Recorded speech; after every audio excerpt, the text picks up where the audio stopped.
Dubai dikenal sebagai kota dengan pertumbuhan luar biasa dan berbagai keajaiban modern. Hanya dalam beberapa dekade, wilayah yang dahulu merupakan perkampungan nelayan sederhana itu berubah menjadi pusat bisnis dan pariwisata dunia yang berkilauan. Di sana, mesin penjual emas berdiri di pusat perbelanjaan, kereta tanpa masinis melintasi kota, dan pulau-pulau buatan muncul dari laut. Semua itu memperlihatkan ambisi dalam skala yang nyaris tak tertandingi. Namun, di balik gemerlap tersebut muncul sebuah pertanyaan penting. Apakah perkembangan Dubai benar-benar dapat bertahan dalam jangka panjang, atau justru sedang bergerak menuju krisis? Mulai dari mobil mewah yang ditinggalkan hingga proyek raksasa yang tak pernah selesai, terdapat sisi lain Dubai yang jarang dibicarakan. Inilah 20 fenomena mengkhawatirkan yang memperlihatkan betapa rapuhnya fondasi di balik kemegahan kota tersebut. 1. Mobil super di tengah gurun. Di sejumlah wilayah Dubai, pemandangan yang terasa hampir tidak masuk akal dapat ditemukan dengan mudah.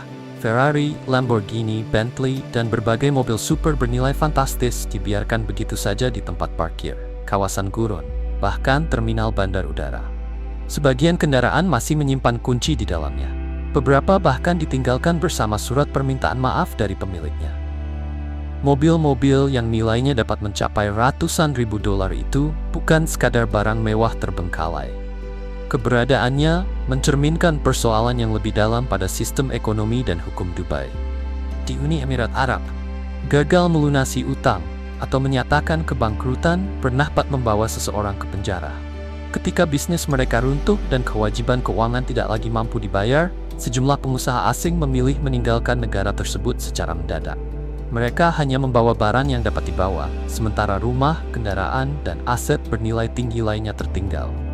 Akibatnya, kegagalan usaha di Dubai seringkali berakhir dengan kepergian mendadak serta tumpukan harta yang tidak lagi memiliki pemilik. Fenomena ini bahkan berkembang menjadi daya tarik wisata tersendiri. Beberapa pengunjung datang untuk melihat lokasi yang dikenal sebagai kuburan mobil super. Dengan cara yang ironis, Dubai berhasil kegiatan ekonomi jadi jejak kegagalan finansial. 2. Fantasi bunga di Miracle Garden. Di tengah salah satu kawasan gurun paling panas di dunia, Dubai membangun Miracle Garden, sebuah taman raksasa yang dipenuhi sekitar 50 juta bunga di atas lahan seluas 72.000 meter persegi. Taman yang dibuka pada tahun 2013 ini menampilkan berbagai bentuk spektakuler. Salah satunya adalah replika pesawat Airbus A380 berukuran asli yang seluruh permukaannya dihiasi bunga. Terdapat pula patung-patung raksasa bertema Disney yang berhasil memperoleh pengakuan dari Guinness World Records. Namun di balik keindahannya, taman tersebut menyimpan persoalan lingkungan yang sangat besar. Menjaga puluhan juta bunga agar tetap hidup di tengah gurun membutuhkan air dan energi dalam jumlah luar biasa. Di wilayah yang sumber air alaminya sangat terbatas dan mahal, setiap tanaman harus menerima pengairan secara terus-menerus. Miracle Garden hanya dibuka pada musim tertentu dan ditutup ketika musim panas tiba, saat suhu dapat melampaui 50 derajat Celcius. Selama masa operasional dari November hingga April, taman ini dikabarkan menghabiskan jutaan liter air hasil desalinasi setiap hari. Proses desalinasi membutuhkan energi sangat besar dan menghasilkan emisi karbon yang tinggi. Hal itu menjadikan taman bunga tersebut sebagai salah satu tujuan wisata dengan beban lingkungan yang sangat berat.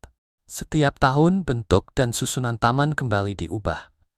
Jutaan bunga baru serta bertonton tanah harus didatangkan, sebagian dari lokasi yang berjarak ribuan kilometer. Seluruh proses pengangkutan itu semakin memperbesar jejak karbonnya. Miracle Garden menggambarkan pola pembangunan Dubai secara lebih luas, menciptakan objek wisata megah, tanpa sepenuhnya menyelesaikan persoalan keberlanjutan ekonomi dan lingkungannya. Tempat ini membutuhkan investasi terus-menerus, mengonsumsi sumber daya penting, dan hanya menghasilkan manfaat jangka panjang yang terbatas di sebuah wilayah dengan ekosistem sangat rapuh. 3. Teka-teki kependudukan. Salah satu bagian paling mengkhawatirkan dari Dubai adalah komposisi penduduknya. Hanya sekitar 15% orang yang tinggal di kota tersebut merupakan warga Emirat. Sisanya, sekitar 85% adalah pekerja asing yang sebagian besar menetap untuk sementara waktu. Ketidakseimbangan sebesar itu menciptakan struktur sosial yang tidak setara dan sulit dipertahankan dalam jangka panjang. Sebagian besar pekerja asing berasal dari Asia Selatan. Warga India menjadi kelompok terbesar dengan jumlah sekitar 900.000 orang, kemudian disusul oleh warga Pakistan dan Mesir. Mereka datang untuk mencari penghasilan dan kesempatan kerja.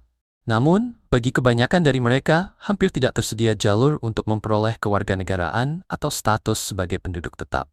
Akibatnya, terbentuk kelompok masyarakat yang bekerja selama bertahun-tahun, tetapi tidak pernah benar-benar menjadi bagian permanen dari negara tersebut. Orang-orang yang membangun gedung, merawat jalan, membersihkan pusat perbelanjaan, dan menjalankan berbagai layanan penting tidak memiliki kendali besar terhadap masa depan kota.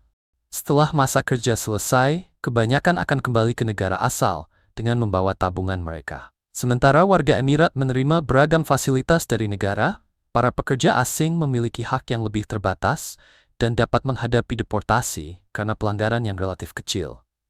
Struktur semacam ini membuat Dubai sangat rentan terhadap guncangan ekonomi dari luar. Ketika krisis terjadi, para pekerja asing dapat meninggalkan kota dalam jumlah besar. Jika itu terjadi, layanan penting, kegiatan usaha, dan infrastruktur dapat kehilangan tenaga penggeraknya. Secara budaya, identitas bersama juga sulit terbentuk karena sebagian besar penduduk terus datang dan pergi. Strategi ekonomi Dubai membutuhkan arus tenaga kerja asing yang tidak pernah berhenti. Apabila kondisi dunia berubah atau daya tarik Dubai melemah, kota tersebut berisiko mengalami penurunan penduduk secara cepat, pembangunan terhenti, serta meningkatnya persoalan mengenai keadilan, pemerintahan, dan kestabilan sosial. 4. Balap unta era baru, robot mengambil kendali. Balap unta telah menjadi bagian dari tradisi Jazirah Arab selama lebih dari 1000 tahun. Namun bentuk modern olahraga ini di Dubai memperlihatkan pertemuan yang rumit antara warisan budaya, teknologi, dan persoalan hak asasi manusia. Sejak tahun 2002, Uni Emirat Arab mulai menggantikan penunggang manusia dengan robot. Perangkat logam kecil tersebut dipasang di atas punggung unta, dilengkapi cambuk yang dikendalikan dari jarak jauh, serta dihiasi pakaian menyerupai penunggang balap. Para pemilik unta mengendalikan robot tersebut sambil mengikuti perlombaan menggunakan kendaraan di samping lintasan. Perubahan ini diterapkan setelah muncul kecaman internasional terhadap penggunaan anak-anak sebagai penunggang. Sebelumnya, anak-anak dari negara seperti Bangladesh, Pakistan, dan Sudan dilibatkan dalam perlombaan dengan kondisi yang berbahaya. Banyak dari mereka masih berada di bawah umur dan harus menghadapi risiko cedera yang tinggi. Penggunaan robot membantu menghentikan praktik tersebut dalam balap unta. Meski demikian, perubahan itu juga menunjukkan kecenderungan untuk menyelesaikan akibat suatu masalah dengan teknologi tanpa sepenuhnya memperbaiki sistem yang melatar belakanginya. Kemajuan memang telah dicapai dalam dunia balap unta, tetapi masalah perlindungan tenaga kerja masih ditemukan di bidang lain, termasuk konstruksi, pekerjaan rumah tangga, dan perhotelan. Persoalan mendasar yang memengaruhi pekerja rentan belum sepenuhnya berakhir. Kini, balap unta modern dipromosikan sebagai tontonan berteknologi tinggi bagi wisatawan. Menjaga tradisi memang penting, tetapi memastikan perlakuan yang adil dan manusiawi di seluruh bidang kehidupan jauh lebih penting. 5. Dubai Mall. Sekilas, Dubai Mall mungkin hanya tampak sebagai pusat perbelanjaan raksasa. Namun bangunan tersebut sebenarnya mencerminkan strategi pembangunan Dubai yang gemar menciptakan objek terbesar dan termahal tanpa selalu mempertimbangkan daya tahannya dalam jangka panjang. Kompleks ini memiliki luas lebih dari 1 juta meter persegi, terbagi dalam 4 lantai, dan menampung lebih dari 1.200 toko. Berbelanja hanyalah satu bagian kecil dari pengalaman yang ditawarkan. Di dalamnya terdapat taman hiburan, pusat pendidikan, dan permainan anak-anak, bioskop, gelanggang seluncur es dalam ruangan, serta salah satu akuarium terbesar di dunia. Akuarium tersebut menampung lebih dari 10 juta liter air dan sekitar 33.000 hewan laut. Memelihara ribuan makhluk laut di tengah kawasan gurun membutuhkan sumber daya yang sangat besar. Suhu, kualitas air, pencahayaan, dan berbagai sistem pendukung harus diawasi tanpa henti. Tenaga ahli harus selalu tersedia. Sementara biaya operasional tahunannya mencapai jutaan dolar, belum termasuk biaya pembangunan awal. Dubai Mall pada dasarnya berfungsi seperti kota kecil yang berada di dalam sebuah bangunan.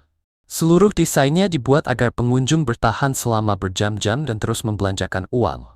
Walaupun mengagumkan secara visual, tempat tersebut juga memperlihatkan ketergantungan Dubai terhadap proyek mahal yang hanya dapat hidup apabila wisatawan terus berdatangan.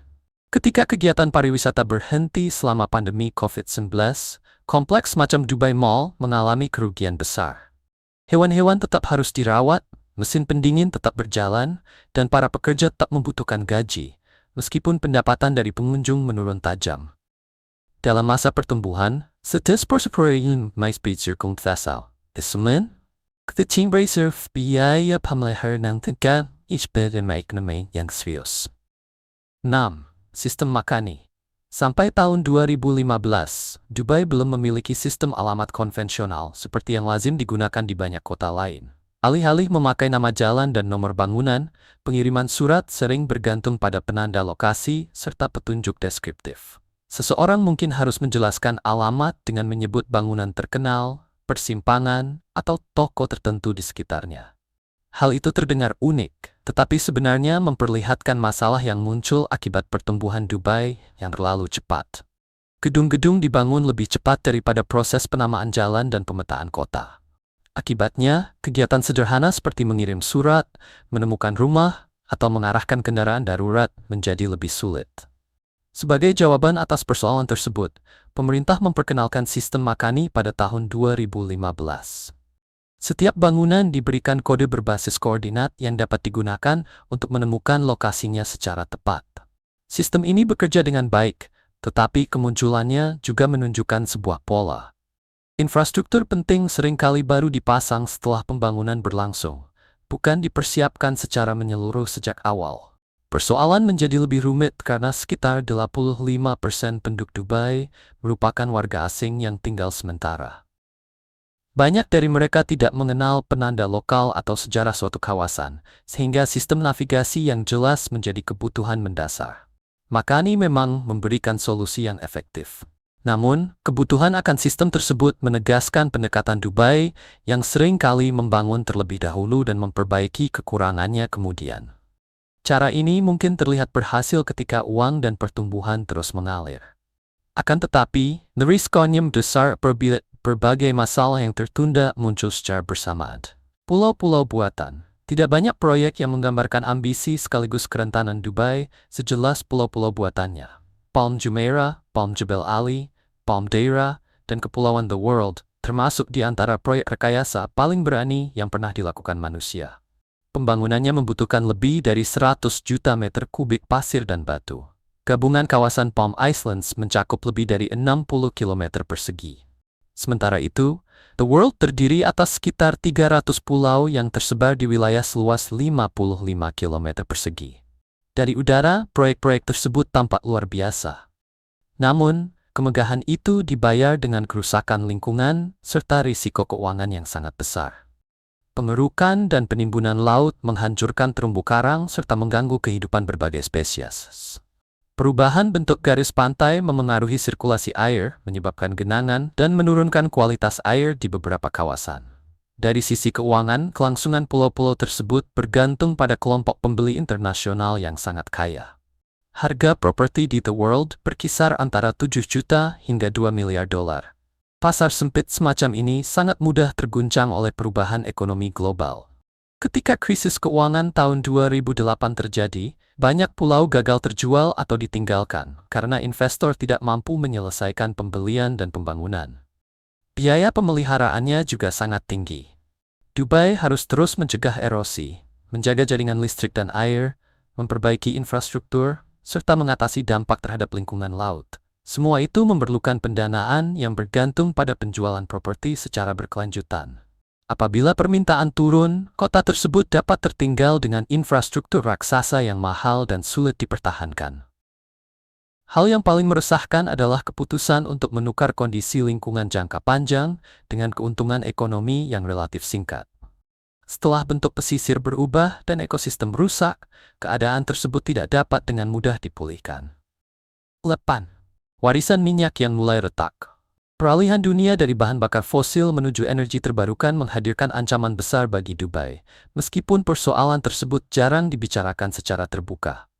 Semakin banyak kendaraan listrik digunakan dan biaya energi bersih terus menurun, Sumber kekayaan yang dahulu membangun serta mendukung kawasan ini menghadapi tekanan yang semakin kuat. Perusahaan minyak internasional mulai mengalihkan sebagian investasinya ke energi terbarukan. Perubahan tersebut membawa manfaat bagi lingkungan, tetapi juga mengurangi modal yang masuk ke sektor minyak dan gas. Dalam beberapa bulan tertentu, Uni Emirat Arab dilaporkan kehilangan potensi produksi sekitar 1 juta barel per hari akibat menurunnya investasi di sektor tersebut. Dampaknya tidak berhenti pada perusahaan minyak. Ketika pendapatan dari minyak berkurang, orang-orang kaya dan dana investasi negara yang selama ini menjadi pembeli serta penanam modal penting di Dubai juga mengurangi pengeluaran. Penjualan properti mewah dapat melambat, jumlah wisatawan dari negara penghasil minyak menurun, dan pendanaan bagi proyek konstruksi besar menjadi lebih sulit diperoleh. Keanggotaan Uni Emirat Arab dalam organisasi negara-negara pengekspor minyak dan mitranya membantu menjaga kestabilan harga. Namun, keadaan itu sekaligus menunjukkan bahwa negara tersebut masih sangat bergantung pada pasar yang mudah berubah. Semakin terjangkau dan luas penggunaan energi terbarukan, semakin berisiko ketergantungan tersebut. Persoalan utama terletak pada model Dubai yang memerlukan pertumbuhan tanpa henti. Model baru harus terus masuk agar kota tetap bersaing dan mampu membayar kewajiban utangnya. Apabila kekayaan yang berasal dari minyak terus menyusut, baik di kawasan maupun Sel, Dubai dikabat menjadi besar seluruh semodern itu performan. Dubailand, impian menandingi Disneyland. Ketika Disney menolak membangun taman hiburan di Dubai, kota tersebut memilih memberikan jawaban yang jauh lebih besar. Dubailand. Proyek ini dirancang memiliki ukuran 2 kali lebih luas daripada Disneyland terbesar, dengan biaya yang diperkirakan melampaui 64 miliar dolar. Dubailand direncanakan menjadi kawasan hiburan terbesar di dunia. Di dalamnya akan dapat banyak taman bermain, pusat perbelanjaan, hotel, dan permukiman yang tersebar di wilayah lebih luas daripada sejumlah negara kecil. Pembangunan dimulai pada tahun 2003. Namun lebih dari 20 tahun kemudian, sebagian besar rencana tersebut belum terwujud. Krisis keuangan global tahun 2008 menghentikan banyak pekerjaan. Setelah itu, kemajuan berlangsung tidak menentu. Beberapa bagian sempat dibuka, kemudian ditutup atau dirancang ulang berulang kali. Keadaan Dubailand menunjukkan kelemahan penting dari pola proyek raksasa Dubai. Pengumuman yang megah seringkali jauh lebih cepat daripada kemampuan untuk menyelesaikannya secara nyata. Alih-alih menjadi pusat hiburan dunia, kawasan tersebut berubah menjadi simbol janji besar yang belum terpenuhi. Masalah lainnya adalah kurangnya perhatian jangka panjang. Sebelum Dubailand selesai, Dubai telah beralih mengumumkan proyek-proyek raksasa baru. Akibatnya, pembangunan lama tertinggal dalam kondisi setengah jadi, telah menghabiskan biaya besar, tetapi belum menghasilkan pendapatan yang sebanding. Pada awalnya, Dubailand dirancang untuk menjadikan Dubai sebagai pusat wisata keluarga internasional yang mampu menyaingi Orlando. Kegagalannya menimbulkan pertanyaan serius mengenai kebiasaan membangun objek yang semakin besar tanpa dasar ekonomi jangka panjang yang kuat. Dubai pernah berusaha melampaui Disney melalui Dubailand. Namun setelah 2 dekade dan pengeluaran bernilai miliaran dolar, sebagian besar proyek itu masih belum selesai. Menurut Anda, apakah ambisi besar tanpa penyelesaian yang jelas akan memperkuat atau justru merusak citra sebuah kota di mata dunia? Tuliskan pendapat Anda di kolom komentar. 10. Mahkota Dubai, Burj Khalifa. Dengan tinggi 828 meter, Burj Khalifa merupakan pencapaian arsitektur terbesar Dubai. Pada saat yang sama, gedung ini juga menjadi lambang dari berbagai tantangan yang tersembunyi di balik perkembangan kota tersebut. Menara itu dibangun selama 6 tahun dengan biaya sekitar 1,5 miliar dolar. Ukuran permukaannya setara dengan 17 lapangan sepak bola, sedangkan bobot keseluruhannya disebut menyerupai berat 100.000 ekor gajah. Beton khusus digunakan untuk mengurangi penyerapan panas, sebuah kebutuhan penting dalam iklim Timur Tengah yang sangat terik. Dek pengamatannya berada sekitar 555 meter di atas permukaan tanah dan menawarkan pemandangan luas ke arah Gurun Arab. Namun sejarah pembangunannya memperlihatkan salah satu kelemahan utama ekonomi Dubai. Menara tersebut awalnya bernama Burj Dubai. Ketika krisis keuangan tahun 2008 melanda, penyelesaian proyek mengalami kesulitan. Abu Dhabi yang memiliki kekayaan minyak jauh lebih besar, kemudian memberikan bantuan keuangan. Sebagai bentuk penghormatan, nama bangunan diubah menjadi Burj Khalifa, mengikuti nama Khalifa bin Zayed Al Nahyan, mantan Presiden Uni Emirat Arab. Pergantian nama itu menjadi tanda bahwa Dubai masih bergantung pada dukungan pendanaan dari luar, terutama dari Abu Dhabi yang kaya minyak. Burj Khalifa juga memperlihatkan tingginya biaya pemeliharaan proyek-proyek Dubai. Membersihkan seluruh bagian luar gedung membutuhkan waktu sekitar 3 bulan dan biaya jutaan dolar. Sistem pendinginnya mengonsumsi energi dalam jumlah besar sepanjang tahun. Beban serupa juga berlaku pada banyak bangunan terkenal lainnya. Selama pendapat dan investasi terus mengalir, biaya tersebut masih dapat ditanggung. Namun, apabila modal global berkurang, kebutuhan pemeliharaan yang tidak pernah berhenti dapat berubah menjadi risiko keberlanjutan yang serius. 11. Dubai Frame. Dubai Frame merupakan bangunan setinggi 150 meter yang berdiri di Zabil Park. Bentuknya dirancang untuk melambangkan hubungan antara masa lalu dan masa depan Dubai. Dari satu sisi, pengunjung dapat melihat kawasan lama dengan lingkungan tradisionalnya. Dari sisi lainnya, bingkai raksasa itu mengarah ke deretan gedung modern yang memenuhi cakrawala. Gagasan tersebut terdengar puitis. Namun, kisah di balik pembangunannya memunculkan persoalan yang lebih rumit. Arsitek Fernando Donis memenangkan sayembara desain yang diselenggarakan oleh ThyssenKrupp bersama pemerintah kota Dubai. Ia kemudian menyatakan bahwa kekayaan intelektualnya digunakan tanpa pengakuan yang semestinya. Rancangan akhirnya diselesaikan oleh pihak lain, sehingga muncul pertanyaan serius mengenai etika hukum dan penghargaan terhadap karya kreatif. Peristiwa ini memperkuat tuduhan bahwa Dubai terkadang mengambil gagasan internasional tanpa memberikan penghargaan atau ganti rugi yang adil. Cara seperti itu mungkin memberikan keuntungan cepat, tetapi dapat merusak kepercayaan para arsitek, seniman, dan pelaku industri kreatif dunia terhadap Dubai. Bangunan tersebut juga memperlihatkan kecenderungan kota untuk mengutamakan simbol daripada kegunaan. Dubai Frame memang menarik wisatawan, tetapi tidak menyelesaikan kebutuhan nyata masyarakat perkotaan. Dana sekitar 150 juta dolar yang digunakan untuk pembangunannya sebenarnya dapat dialihkan ke perumahan, angkutan umum, atau program perlindungan lingkungan. Museum di dalamnya menyajikan sejarah Dubai yang telah dipilih secara hati-hati dan menggambarkan masa depan dengan pertumbuhan tanpa batas. Namun, persoalan tenaga kerja, ketimpangan sosial, dan dampak lingkungan tidak banyak ditampilkan. Lantai kaca di bagian puncak tidak hanya memberikan pemandangan kota. Secara tidak langsung, tempat itu menjadi gambaran tentang pengambilan keputusan dari atas, sementara sebagian besar penduduk tidak memiliki kesempatan besar untuk menentukan arah masa depan Dubai. 12. Surga pajak yang mulai berubah.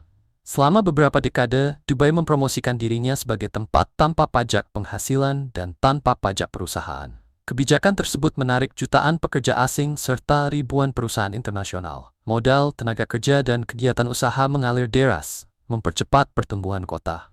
Namun, pada Juni 2023, Uni Emirat Arab mulai menerapkan pajak perusahaan sebesar 9% terhadap keuntungan usaha.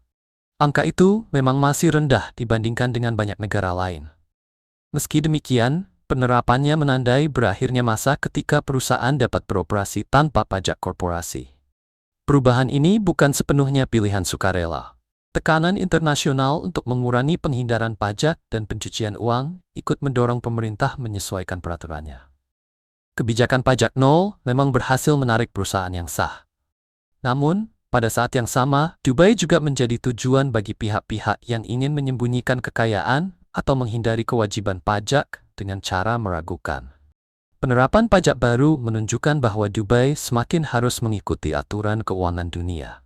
Hal tersebut berpotensi mengurangi salah satu keunggulan utama yang selama ini ditawarkan kepada perusahaan internasional. Sebagian perusahaan mungkin mempertimbangkan untuk berpindah ke wilayah lain dengan pajak rendah atau kembali ke negara asal. Munculnya pajak perusahaan juga dapat menandakan bahwa sumber pendapatan lama tidak lagi cukup untuk membiayai proyek dan kegiatan kota yang sangat mahal. Apabila aturan pajak serta tuntutan keterbukaan global terus berkembang, lingkungan bisnis Dubai dapat kembali berubah. Kebijakan yang dahulu menjadikannya magnet bagi modal dan tenaga dunia, perlahan dapat kehilangan kekuatannya. 13. Jalur kereta tanpa masinis terpanjang. Sistem Metro Dubai merupakan pencapaian teknologi penting sekaligus contoh dari ketidakseimbangan dalam pembangunan kota. Dibuka pada tahun 2009, jaringan ini membentang sekitar 90 km dan pernah memegang rekor sebagai jalur kereta otomatis penuh terpanjang di dunia. Seluruh kereta berjalan tanpa masinis dan melayani 49 stasiun pada 2 jalur utama. Jalur merah menghubungkan Rashidiyah dengan Jebel Ali. Jalur hijau bergerak dari Etisalat menuju Dubai Creek. Keduanya bertemu di Union Square dan Burjuman. Metro membantu mengurangi kemacetan serta memberikan manfaat bagi kualitas udara. Namun, jaringan tersebut dinilai lebih banyak melayani wisatawan dan penduduk berpenghasilan tinggi daripada mayoritas pekerja kota. Banyak pekerja asing berpenghasilan rendah tinggal jauh dari stasiun. Mereka yang membangun, membersihkan, dan menjaga Dubai tetap berfungsi masih harus bergantung pada bus yang penuh atau kendaraan bersama. Sebaliknya, jalur metro terhubung dengan baik ke hotel mewah, pusat perbelanjaan, dan berbagai tujuan wisata. Hal ini menciptakan sistem transportasi 2 tingkat, dengan kelompok pekerja penting berada di posisi yang kurang terlayani. Pembagian gerbong juga mencerminkan perbedaan tersebut. Penumpang harus membayar 2 kali lipat untuk menggunakan bagian kelas premium. Meskipun dibangun dengan teknologi maju dan biaya tinggi, jaringan ini belum sepenuhnya menjawab kebutuhan sebagian besar penduduk. Pengoperasian otomatis juga mengurangi peluang pekerjaan dan bergantung pada teknologi impor. Keadaan itu kembali memperlihatkan pola yang lebih mengutamakan tampilan modern daripada perencanaan kota yang benar-benar merangkul seluruh lapisan masyarakat. 14. Akhir Pekan Baru Dubai. Pada Januari 2022, Dubai mengubah hari libur resmi dari Kamis dan Jumat menjadi Sabtu dan Minggu. Hari Jumat tetap digunakan untuk bekerja selama setengah hari agar masyarakat masih dapat menjalankan kegiatan keagamaan. Perubahan jadwal ini terlihat sederhana, namun di baliknya terdapat gambaran mengenai arah sosial dan ekonomi yang dipilih Dubai. Tujuan utamanya adalah menyesuaikan waktu kerja dengan negara-negara barat dan pasar keuangan internasional. Keputusan tersebut menunjukkan besarnya ketergantungan Dubai terhadap sistem bisnis global, dibandingkan upaya membangun hubungan ekonomi regional yang lebih kuat. Hari kerja setengah pada Jumat dimaksudkan sebagai jalan tengah antara tradisi keagamaan dan kebutuhan bisnis. Namun, kompromi itu justru menonjolkan ketegangan antara praktik Islam dengan dorongan kota untuk terus mengejar pertumbuhan ekonomi. Hasil akhirnya tidak sepenuhnya memuaskan kedua pihak. Hal lain yang menimbulkan pertanyaan adalah minimnya keterlibatan pekerja asing dalam proses pengambilan keputusan. Padahal, mereka membentuk mayoritas penduduk Dubai. Kebijakan tersebut terutama dirancang untuk memenuhi kepentingan bisnis, investor global, dan pemerintah. Sementara jutaan penduduk asing harus menyesuaikan diri tanpa banyak pertimbangan terhadap kebutuhan budaya atau agama mereka. Perubahan akhir pekan juga memperlihatkan pergulatan identitas Dubai, mempertahankan nilai Islam sekaligus melayani sistem ekonomi global. Kebijakan itu menjadi contoh keputusan reaktif yang digerakkan oleh kepentingan bisnis, bukan hasil perencanaan sosial jangka panjang yang melibatkan seluruh masyarakat. 15. Obsesi terhadap emas. Hubungan Dubai dengan emas memperlihatkan sisi yang mencolok dari perekonomiannya. Pada tahun 2013, sekitar 40% perdagangan emas dunia diproses melalui kota tersebut. Jumlahnya mencapai lebih dari 2.250 ton, atau kurang lebih setara dengan berat 354 ekor gajah. Di hotel dan pusat perbelanjaan mewah, pengunjung dapat menemukan mesin otomatis yang menjual batangan emas 24 karat. Benda tersebut mungkin terlihat sebagai hiburan mewah. Namun, dominasi emas juga dapat dibaca sebagai tanda kegelisahan ekonomi. Emas sejak lama dianggap sebagai tempat perlindungan ketika kondisi keuangan tidak menentu. Ketika masyarakat memilih menyimpan kekayaan dalam emas daripada menanamkannya pada kegiatan produktif, hal itu dapat menunjukkan rendahnya kepercayaan terhadap masa depan ekonomi. Dubai bahkan pernah menjalankan program bernama Berat Badanmu Dibayar Emas. Dalam program tersebut, penduduk menerima 2 gram emas untuk setiap 1 kilogram berat badan yang berhasil dikurangi. Sekitar 7.000 orang berpartisipasi setiap tahun.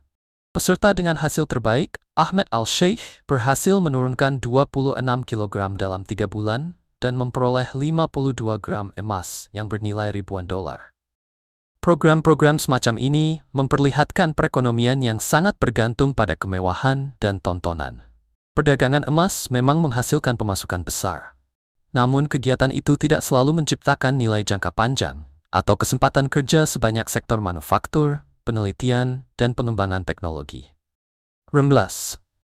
Bermain ski di tengah gurun. Ski Dubai berada di dalam Mall of the Emirates dan menjadi salah satu contoh paling jelas dari keinginan Dubai untuk menentang kondisi alam, tanpa terlalu memperhitungkan biaya lingkungannya. Kawasan ski dalam ruangan tersebut memiliki luas sekitar 22.500 meter persegi. Suhunya dipertahankan di bawah titik beku sepanjang tahun, meskipun berada di salah satu wilayah terpanas di dunia. Di dalamnya terdapat 5 jalur ski, kawasan papan seluncur, serta penguin hidup yang dibawa untuk menempati lingkungan kutub buatan di tengah gurun Arab. Suhu ruangan dijaga sekitar -4 derajat Celcius, sedangkan udara di luar bangunan sering melampaui 45 derajat. Mempertahankan perbedaan suhu yang sangat besar membutuhkan listrik dalam jumlah luar biasa. Energi yang dikonsumsi disebut setara dengan kebutuhan ribuan rumah. Karena sebagian besar listrik Dubai masih berasal dari bahan bakar fosil, pengoperasian tempat ini menghasilkan emisi karbon yang besar. Salju juga harus dibuat terus-menerus dengan menggunakan jutaan liter air hasil desalinasi. Proses tersebut membutuhkan energi tinggi, padahal Dubai berada di kawasan yang menghadapi kelangkaan air. Setiap butir salju di dalam bangunan merupakan hasil produksi buatan dan menjadi lambang dari penggunaan sumber daya, seolah-olah persediaannya tidak terbatas. Keberadaan penguin menimbulkan persoalan etika tersendiri. Hewan-hewan tersebut hidup di bawah pencahayaan buatan, berinteraksi dengan manusia, dan ditempatkan jauh dari habitat alaminya. Ski Dubai menggambarkan pembangunan yang mengutamakan keunikan serta sensasi, where race the sixth stem dan condition ditempatkan di irid sehutnya.